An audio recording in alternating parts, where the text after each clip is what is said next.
Bismillahirrahmanirrahim. Assalamualaikum warahmatullahi wabarakatuh. Alhamdulillah, wassalatu wassalamu ala rasulillah wa ala alihi wa sahbihi wa man ittaba'a hudah wa ba'd.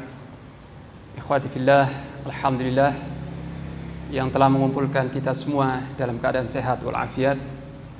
Insyaallah kajian kita pada kesempatan yang penuh berkah ini adalah tentang tafsir surat Al-Baqarah ayat yang ke-255. Ayat yang kita kenal dengan ayatul kursi, ayat kursi. Ayat kursi ini adalah a'dhamu ayatin fi kitabillah. Ayat yang paling agung di dalam Al-Qur'anul Karim. Dan keagungan ayat kursi ini dikarenakan keagungan kandungan atau isinya. Jadi seluruh ayat-ayat Al-Quran itu mulia dan agung. Dan itu semua wahyu dari Allah yang satu, yang Maha Esa. Jadi Al-Quran seluruhnya kalamullah. Tapi di antara surat-surat atau ayat-ayat itu ada yang lebih diutamakan oleh Allah dari yang lainnya. Dan ayat yang paling agung, paling afdal, paling utama di dalam Al-Quran adalah ayatul kursi, ayat kursi. Dan kapan ayat kursi ini sunnah untuk dibaca? Kapan kita membacanya? Disunnahkan membaca. Yang pertama, setiap selesai salat fardu. Di setiap akhir atau setiap selesai salat fardu. Setelah kita berzikir, kita jangan lupa baca ayat kursi karena disebutkan dalam hadis sahih riwayat Imam An-Nasa'i dari Abu Umamah Al-Bahili radhiyallahu anhu bahwa Nabi sallallahu alaihi wasallam bersabda, Man qara'a ayatal kursi dubura kulli salatin maktubah lam yamna'hu min dukhulil jannah illa an yamut. Barang siapa yang membaca ayat kursi pada setiap kali selesai salat fardu, maka tidak ada yang menghalanginya dari surga kecuali dia belum meninggal. Jadi barang siapa yang membaca ayat kursi selepas salat fardu, maka insyaallah ya, jika dia istiqamah ya, jika seorang muslim istiqamah melaksanakan perintah-perintah Allah dan menjauhi dosa-dosa besar, kemudian membaca ayat kursi setiap selesai salat fardu, insyaallah dia akan masuk surga. Juga ayat ini disunahkan dibaca setiap malam ketika hendak tidur ya, sebagaimana diterangkan dalam hadis riwayat Bukhari dari Abu Hurairah radhiyallahu anhu tentang kisah asir Abi Hurairah ya, tawanan Abu Hurairah yang ditawan oleh Abu Hurairah selama 3 malam kemudian dilepaskan. Nah, ternyata tawanan itu adalah syaitan. Nah, syaitan itu yang menjelaskan kepada Abu Hurairah ya, bacalah ayat kursi setiap kali engkau hendak tidur, maka niscaya engkau tidak akan didekati oleh syaitan sampai pagi hari. Ya, ini. Nah, kenapa ayat kursi disunahkan untuk dibaca setiap pagi dan petang, termasuk zikir pagi dan petang ya. Zikir pagi dan petang dibaca selepas salat fardu, dibaca ketika hendak tidur malam hari. Dan kenapa ayat kursi adalah ayat yang paling agung? Karena tadi kandungannya adalah tentang taqrirut tauhid, mengukuhkan, menegaskan tentang keesaan Allah Subhanahu wa taala, bahwa dialah yang berhak disembah satu-satunya, tidak ada sekutu baginya. Dan juga ayat kursi ini menjelaskan tentang nama-nama Allah yang maha indah serta sifat-sifatnya yang maha tinggi. Nah, karena kandungan ayat kursi yang semacam ini mengukuhkan tentang tauhid dan menafikan syirik serta merinci sebagian dari nama-nama Allah dan sifat-sifat yang maha tinggi, maka ini menjadi ayat yang paling agung ya, paling utama di dalam Al-Quran. Dan ini disunahkan dibaca setiap siang dan setiap malam ya, selepas salat, ketika malam hari dan sebagainya. Karena ketika seorang muslim membaca ayat kursi dengan mengetahui maknanya, faham akan maknanya dan mengamalkan tuntutan ayat kursi ini, maka dia terbebas dari kesyirikan dengan segala bentuknya. Seorang muslim yang membaca ayat kursi, faham dengan maksudnya dan mengamalkan tuntutan ayat kursi ini, maka dia terlepas atau terbebas dari kesyirikan dengan segala bentuknya. Sehingga seolah ayat kursi ini dibaca setiap pagi, setiap petang, setiap siang, setiap malam, supaya pesan-pesan ayat kursi ya, kandungan ayat kursi tentang tauhidullah itu senantiasa bersemayam di hati dan benak setiap muslim. Jadi setiap kita diingatkan lewat ayat kursi ini tentang keesaan Allah, keagungan Allah, luasnya ilmu Allah, keperkasaan Allah, kehidupan Allah, qayyumiyah Allah dan seterusnya. Nah, ikhwati fillah, Ayat kursi ini diawali dengan firman Allah Ta'ala, Allahu la ilaha illahu. Allah, tidak ada zat yang berhak disembah selain Dia. Di kalimat ini adalah kalimat tauhid. Jadi makna Allahu la ilaha illahu itu sama dengan makna la ilaha illallah. Maknanya sama. Dan kalimat ini, kalimat la ilaha illallah adalah kalimat yang paling agung secara mutlak. Tidak ada kalimat yang lebih penting, lebih agung, lebih dicintai oleh Allah selain kalimat ini. Kalimat la ilaha illallah. Tidak ada yang berhak disembah kecuali Allah satu-satunya. Ini kalimat yang pertama kali didakwahkan oleh Nabi, pertama kali diserukan oleh setiap Nabi kepada kaumnya. Setiap Nabi yang diutus oleh Allah kepada kaumnya, yang pertama kali diserukan apa? Ani'budullah wajtanibut taghut. Sembahlah Allah satu-satunya dan tinggalkan taghut, semua yang disembah selain Allah. Ini semua Nabi. Pertama kali yang didakwahkan dan tema utama inti, tema, esensi dari ajaran dakwah setiap Nabi adalah menyeru kaumnya supaya mengikrarkan la ilaha illallah dan meyakininya. Ini.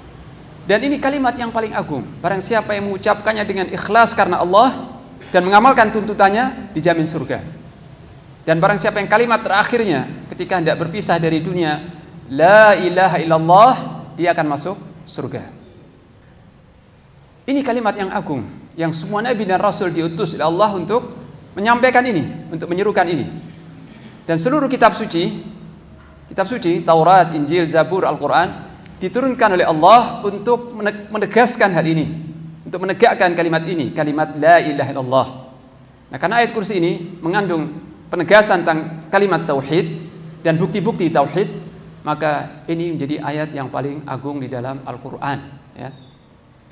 Karena Al-Quran seluruhnya diturunkan, maksud utamanya apa? Supaya manusia menyembah Allah yang satu. Itu maksud utamanya. Termasuk mendirikan salat, berpuasa, zakat, berhaji, berzikir, berinfak, bersedekah dan sebagainya, berdoa, berzikir. Ini semua dalam rangka ubudiyah, penghambaan kepada Allah. Itu semua yang dituju adalah menyembah Allah, ya. Demikian juga seorang muslim ketika menjauhi minuman keras, khamar, riba, judi dan sebagainya, itu karena mentaati Allah, dalam rangka mentaati, mengagungkan, menyembah Allah.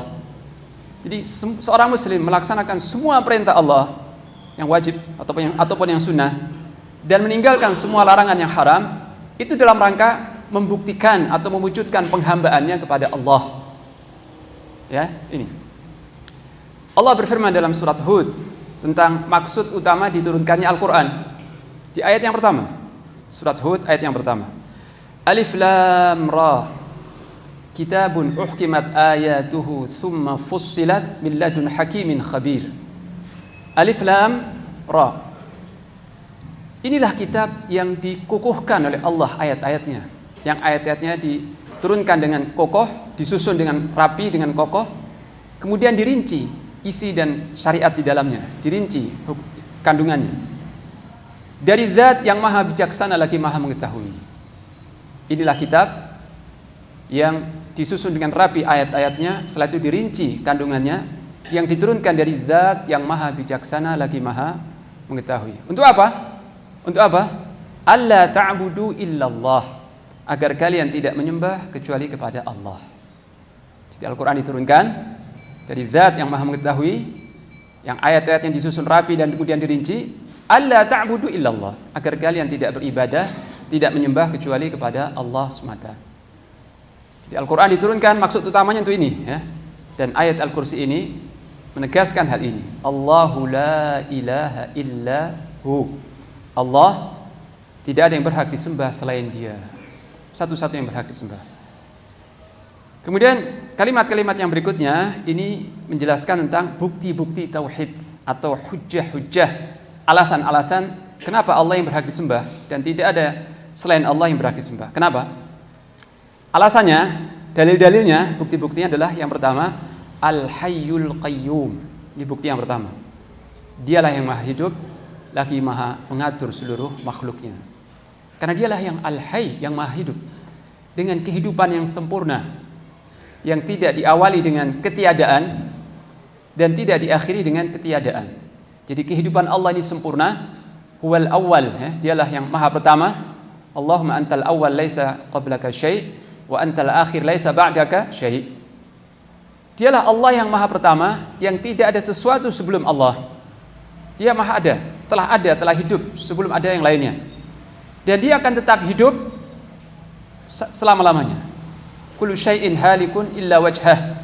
Segala sesuatu akan binasa, akan musnah kecuali Allah semata. Dan kehidupan Allah Ta'ala ini berbeda dengan kehidupan makhluknya. Karena kehidupan makhluk itu karena diberi oleh penciptanya. Jadi kita hidup karena diberi kehidupan, karena diciptakan oleh Allah, kemudian diberi kehidupan oleh Allah Ta'ala. Dan kalau Allah menakdirkan kita berhenti dari kehidupan, kita mati, ya. Jadi keadaan kita mungkin seperti lampu, ya.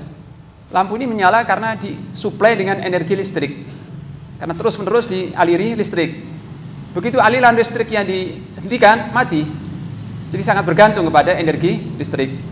Nah, seperti itu kita hidup karena disuplai dengan roh dari Allah Ta'ala. Karena kita diberi kehidupan, dikaruniai kehidupan oleh Allah terus-menerus setiap saat. Terus kita dialiri roh, dialiri madah hayah, ya. Kehidupan dari Allah Ta'ala. Yang kalau itu dihentikan oleh Allah, langsung mati, ya. Jadi kehidupan kita ini bergantung kepada pencipta kita, pemberi kehidupan, yaitu Allah Ta'ala. Sedangkan Allah Ta'ala kehidupannya tidak bergantung kepada siapapun. Tidak ada yang memberi kehidupan kepada Allah. Tidak bergantung kepada siapapun. Allah tetap hidup, maha kekal, dan kehidupan Allah itu sempurna. Sempurna, tidak berkurang karena mengantuk atau tertidur. Nanti diterangkan di kalimat berikutnya. Nah, karena itu Allah yang maha hidup semacam ini, dialah yang berhak disembah, diagungkan, ditaati, yang hati kita bertawakal, bersandar kepadanya, ya. Adapun kalau kita menyembah siapa saja yang bakal mati, katakanlah makhluk hidup, mungkin manusia, mungkin raja, mungkin penguasa, ya, dewa, ya. Dia hidup tapi akan mati, maka tidak berhak disembah. Atau sesuatu yang telah mati, tadinya hidup, sekarang sudah mati, sudah dikubur, maka tidak berhak, tidak layak kita beristighatsah, meminta al-madad, pertolongan, keberkahan dari makhluk-makhluk yang telah meninggal, telah mati, ya. Kalaupun dia masih hidup tidak mampu memberi, apalagi setelah mati, tidak layak diminta, disembah, dimohon dan sebagainya. Atau makhluk yang memang asalnya mati, tidak pernah hidup, sebagaimana pohon, batu, ya, patung dan sebagainya, memang asalnya mati, ya. Jadi semua yang hidup tapi akan mati tidak berhak disembah. Atau tadinya hidup dan sekarang mati tidak berhak disembah. Atau tidak pernah hidup sama sekali, maka lebih tidak berhak disembah. Di siapa yang berhak disembah? Yang berhak disembah adalah Zat yang maha hidup dan tidak akan mati. Kepadanya kita bergantung, bertawakal, memohon, mengharapkan semua karunia dan pemberian, ya. Karena itu Allah berfirman, wa tawakkal 'alal hayyil ladzi la yamut. Bertawakkallah engkau kepada Zat yang maha hidup dan tidak akan mati. Ini. Kemudian nama Allah yang berikutnya adalah Al-Qayyum. Al-Qayyum. Al-Qayyum ini maknanya dua. Yang pertama adalah Al-Qaimu binafsih, yang tegak dengan sendirinya, yang mandiri, tidak membutuhkan siapapun, ya. Allah maha kaya, tidak butuh kepada siapapun dari makhluknya. Allah menciptakan malaikat bukan karena butuh pada malaikat. Allah menciptakan manusia, jin dan sebagainya bukan karena butuh. Tapi makhluk itu seluruhnya butuh kepada Allah, sedangkan Allah tidak membutuhkan siapapun. Ya ayyuhan nasu antumul fuqara'u ilallah wallahu huwal ghaniyyul hamid. Wahai sekalian manusia, kalian semua itu fakir, butuh kepada Allah, dan Allah dialah yang maha kaya, lagi maha terpuji, tidak membutuhkan sesuatu pun dari siapapun. Ini Allah. Ini makna pertama, Al-Qaimu binafsih. Makna yang kedua adalah Al-Qaim ala kulli syai', yang mengatur segala sesuatu. Di makna kedua dari Al-Qayyum adalah yang maha mengatur, mengurusi, mengendalikan, mentadbir segala-galanya, ya. Jadi alam semesta yang luas ini, langit, bumi, dan seluruh makhluk itu diatur oleh Allah satu-satunya. Tidak ada sekutu. Allah yang mengatur jagat raya yang luas ini dengan pengaturan yang penuh kebijakan, penuh hikmah, pengaturan yang sempurna, ya. sehingga tidak jatuh selembar daun ke bumi, melainkan Allah yang menentukan, mengaturnya, ya. Dan tidak tumbuh biji-bijian atau tanam-tanaman, tidak tumbuh dari bumi, melainkan Allah yang mengatur itu semua. Demikian juga tidak lahir manusia atau hewan kecuali dengan pengaturan Allah. Dan tidak ada pergerakan di alam semesta, tidak ada sesuatu yang bergerak atau diam kecuali dengan pengaturan dan izin Allah Subhanahu wa taala. Dan kalau kita cermati ya, alam yang luas ini, alam semesta ya, dengan matahari, bulan, bintang-bintang yang sekian miliar bintang-bintang di angkasa ya, yang itu semua tidak ada yang diam. Bintang-bintang itu semua beredar di porosnya dengan kecepatan yang tinggi. Sejak dahulu, sejak ribuan tahun yang lalu sampai hari ini. Siapa yang mengatur, memperjalankan benda-benda di angkasa itu semuanya, yang jumlahnya miliaran, sejak dahulu sampai hari ini? Allah satu-satunya, tidak ada sekutu. Siapa yang menciptakan, menghidupkan, mematikan, memberi rizki, mendengar doa-doa hambanya, dan mengabulkan doa-doa hambanya, mengeluarkan hambanya dari kesulitan, ya, dan mengatur semua makhluk di muka bumi maupun di langit. Allah satu-satunya, ya. Dan Allah tidak kesulitan mengatur itu semua. Tidak pernah sibuk, tidak pernah capek, tidak pernah letih, tidak pernah lengah, tidak pernah keliru, tidak ada error dalam pengaturan Allah. Tidak ada error sedikit pun. Padahal yang diatur oleh Allah tidak terhitung. Makhluk Allah tidak terhitung jumlahnya, ya. Dan kebutuhan mereka bermacam-macam. Kebutuhan mereka beragam, ya. Pengaturan dan gerak-geriknya itu macam-macam, ya. Semua pergerakan di alam semesta sampai atom, ya. Benda-benda yang kecil itu ada terdiri dari atom-atom, ya. Atom-atom itu elektronnya berputar di proton terus. Siapa yang menggerakkan, siapa yang memutar itu semua? Allah satu-satunya, ya. Nah, seperti itu qayyumiyah, pengaturan Allah terhadap seluruh makhluknya. Pengaturan yang sempurna yang menunjukkan keperkasaan Allah, kekuasaan Allah yang tiada batas, ya, dan ilmunya yang meliputi segala sesuatu. Nah, zat yang maha mengatur seluruh makhluknya ini dan tidak perlu bantuan, tidak ada sekutu baginya, dialah yang berhak disembah, diagungkan, ditaati, dan tidak ada selain Allah yang berhak disembah. Jadi Al-Hayyu Al-Qayyum, dua nama Allah yang penuh berkah dan dua bukti akan keberhakan Allah untuk disembah, ya. Dialah yang maha hidup satu-satunya dengan kehidupan yang sempurna dan maha mengatur, mengurusi seluruh makhluknya. Kemudian bukti yang berikutnya, la ta'khudhuhu sinatu wa la naum. Dia tidak ditimpa oleh rasa kantuk sedikit pun maupun tertidur, apalagi tertidur, ya. Jadi Allah Ta'ala sama sekali tidak pernah mengantuk ataupun tertidur. Nah, ketika disebut dua sifat kekurangan ini, dinafikan dua sifat kekurangannya, karena bagi Allah ini kelemahan. Kalau sampai Allah itu tertidur atau mengantuk sedikit pun, kacau, ya. Alam ini gak teratur karena Allah yang mengatur segala-galanya, ya. Nah, ketika ayat ini menafikan dua sifat kelemahan ini, padahal ini sifat kelemahan yang paling ringan, jadi sekedar mengantuk atau tertidur, ini kelemahan yang ringan. Kalau itu dinafikan dari Allah Ta'ala, apalagi kelemahan yang lebih berat dari itu, seperti letih, ya, letih, capek, lengah, lalai, atau lupa, atau mati, apalagi, ya. Maha suci Allah, ya. Kalau mengantuk saja Allah maha suci, tertidur saja Allah maha suci dari itu, apalagi yang lebih berat dari itu, ya. Ini. Jadi Allah Ta'ala menciptakan 7 lapis langit dan bumi dalam waktu 6 hari, dan Allah tidak tertimpa keletihan sedikit pun. Sebagaimana Allah berfirman dalam surat Qaf, وَلَقَدْ خَلَقْنَا السَّمَاوَاتِ وَالْأَرْضَ وَمَا بَيْنَهُمَا فِي 6 أَيَّامٍ وَمَا مَسَّنَا مِنْ لُغُوبٍ. Dan sungguh kami telah menciptakan langit yang 7 lapis dan bumi dalam waktu 6 hari, dan kami tidak tertimpa keletihan sedikit pun. Sama sekali kami tidak letih, tidak perlu rehat. Sebagaimana akidah kaum Yahudi, ya. Kaum Yahudi menyifati Allah dalam kitab Tauratnya, Taurat yang sudah dirubah, bahwa setelah Allah menciptakan langit dan bumi dalam waktu 6 hari, maka Allah merasa capek, sehingga dia beristirahat di hari Sabat, di hari Sabtu. Allah beristirahat di hari Sabtu. Ini akidah kaum Yahudi, ya. Maha suci Allah dari apa yang mereka katakan, ya. Jadi Allah SWT tidak pernah tertimpa rasa kantuk, tidak pernah tertidur, tidak pernah letih, lalai, lupa, dan sebagainya. Maha sempurna. Dan ini menunjukkan kesempurnaan hayah, kesempurnaan kehidupan Allah Ta'ala. Jadi kehidupan Allah itu tidak berkurang karena tertidur sedikit pun atau mengantuk sedikit pun, tidak. Kehidupan yang sempurna, tidak berkurang sedikit pun. Dan qayyumiyah Allah juga maha sempurna.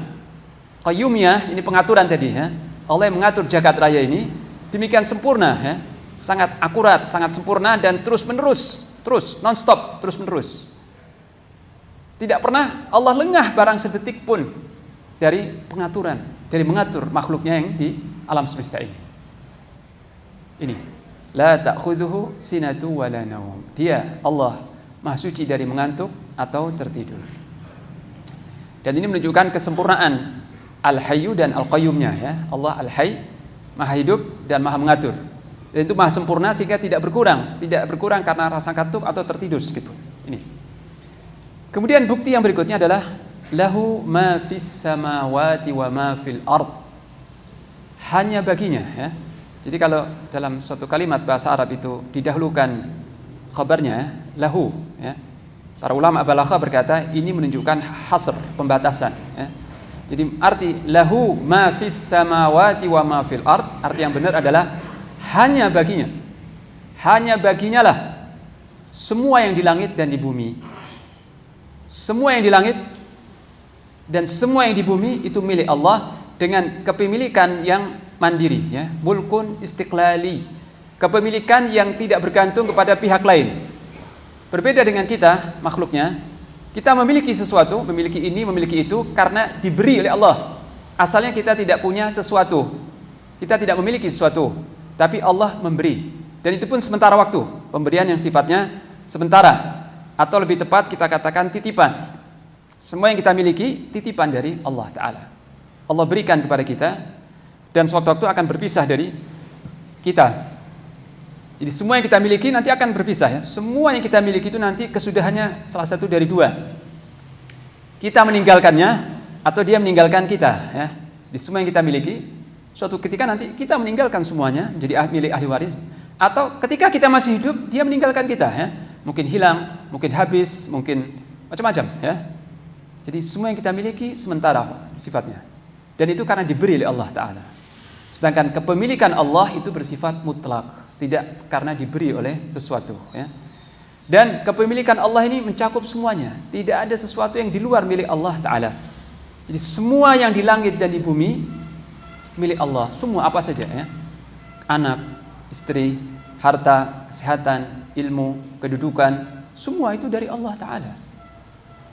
Nah kalau kita meyakini bahwa segala-galanya itu milik Allah Ta'ala, maka tidak berhak kita meminta kepada selain pemiliknya. Kita tidak boleh berdoa, memohon kepada sesuatu yang tidak ikut memiliki seberat darah pun yang di langit maupun di bumi ya. Allah Ta'ala berfirman di surat Saba, Qul id'u alladhina za'amtum min dunillah la yamlikuna mithqala dzarratin fis samawati wala fil ard. Katakan wahai Rasulullah kepada orang-orang musyrikin itu. Serulah ya, mohonlah, serulah semua yang kalian anggap sebagai sekutu sebagai Allah. Mintalah kalian, serulah oleh kalian semua yang kalian anggap sekutu bagi Allah. Mereka itu tidak memiliki mithqala dzarrah, tidak memiliki seberat dzarrah pun, baik yang di langit maupun di bumi. Dzarrah itu apa? Sebagian ulama berkata dzarrah itu debu yang baru terlihat kalau kena sorot matahari ya. Kalau dilihat begini nggak kelihatan, tapi kalau kena sorot cahaya matahari kelihatan debu-debu yang berterbangan itu. Kelihatan karena kena sorot matahari. Nah, satu debu itu dzarrah. Jadi semua selain Allah, siapa saja selain Allah tidak memiliki hatta seberat dzarrah, baik yang di langit maupun di bumi. Ini ya. Kemudian juga Allah Ta'ala berfirman dalam surah Al-Ankabut, Innal ladzina ta'buduna min dunillahi la yamlikuna lakum rizqa fabtaghu 'indallahi rizq wa'buduhu washkuru lah wa ilaihi turja'un. Sesungguhnya apa saja yang kalian sembah selain Allah, baik malaikat, baik nabi, orang saleh, patung-patung, semua yang kalian sembah selain Allah, mereka itu tidak mampu memberikan rizki kepada kalian, tidak menguasai, tidak mengatur rizki kalian, tidak mampu memberi rizki. Fabtaghu 'indallahi rizq, maka mintalah dari sisi Allah rizki itu. Wa'buduh, dan sembahlah dia. Mintalah seluruh permintaan kalian kepada Allah dan sembahlah dia serta bersyukurlah kepadanya. Wa ilaihi turja'un, dan hanya kepadanya nanti kalian dikembalikan ya. Nah jadi kalimat ini merupakan bukti yang jelas, dalil yang kuat bahwa hanya Allah yang berhak disembah, dimohon, kita berdoa, berharap kepadanya. Karena semua itu milik Allah. Dan tidak ada selain Allah yang ikut memiliki, meskipun seberat dzarrah tadi. Ya. Ini bukti yang keempat mungkin ya tadi. Lahu ma fis samawati wa ma fil ard. Hanya milik Allah semua yang di langit dan di bumi. Kemudian bukti yang berikutnya, man dzalladzi yashfa'u 'indahu illa biiznih. Siapakah yang mampu, siapakah yang dapat memberi syafaat di sisi Allah kecuali dengan seizinnya? Siapa yang dapat, siapa yang berani memberikan syafaat nanti di hari kiamat di sisi Allah kecuali setelah ada izin dari Allah Ta'ala. Ini menunjukkan kesempurnaan kerajaan Allah. Jadi Allah raja yang merajai langit dan bumi, memiliki langit dan bumi, baginya kerajaan langit dan bumi. Dan kerajaan ini demikian sempurna sehingga tidak ada satupun makhluk yang berani mempengaruhi kebijakan Allah, mempengaruhi keputusan Allah Ta'ala. Semuanya tidak berani, ya. Hatta memohonkan syafaat saja, memohonkan syafaat kepada Allah untuk orang lain, para makhluk-makhluk yang terpilih sebagaimana nabi-nabi ulul azmi, rasul ulul azmi, maupun malaikat-malaikat yang tidak pernah mendurhakai Allah, mereka tidak berani memohonkan syafaat kepada Allah, tidak mampu memberikan syafaat kepada manusia di sisi Allah kecuali setelah ada izin dari Allah Ta'ala. Ya. Allah berfirman di surat An-Najm, wa kam min malakin fis samawati la tughni syafa'atuhum syai'a illa min ba'di an ya'dzana Allahu liman yasha'u wa yarda. Berapa banyak para malaikat, berapa banyak jumlah malaikat yang di langit? Miliaran, kita tidak ada yang tahu, kita enggak tahu. Berapa banyak jumlah malaikat di langit? Mereka itu tidak ada yang mampu, tidak ada yang bisa memberikan syafaat. Syafaat mereka tidak akan berguna sedikit pun kecuali Allah mengizinkan baginya dan meridainya. Kecuali setelah ada izin dari Allah dan ridha darinya. Ya. Jadi para malaikat Allah tidak mampu memberikan syafaat. Para nabi dan rasul tidak mampu memberikan syafaat kecuali setelah ada izin dari Allah Ta'ala. Hatta Rasulullah SAW, imamnya para mursalin, itu memberi syafaat nanti di hari kiamat setelah ada izin dari Allah. Setelah beliau bersujud di bawah arasy, memuji-muji Allah, bertasbih dan memohon kepada Allah syafaat, maka Allah berkata kepada beliau, ya Muhammad, irfa' ra'sak wasal tu'tah washfa' tusyaffa'. Wahai Muhammad, angkatlah kepalamu dan mintalah, pasti engkau diberi, dan mohonkan syafaat, pasti diizinkan bagimu. Baru ketika itu beliau memberikan syafaat untuk seluruh makhluk di padang mahsyar supaya segera dihisab.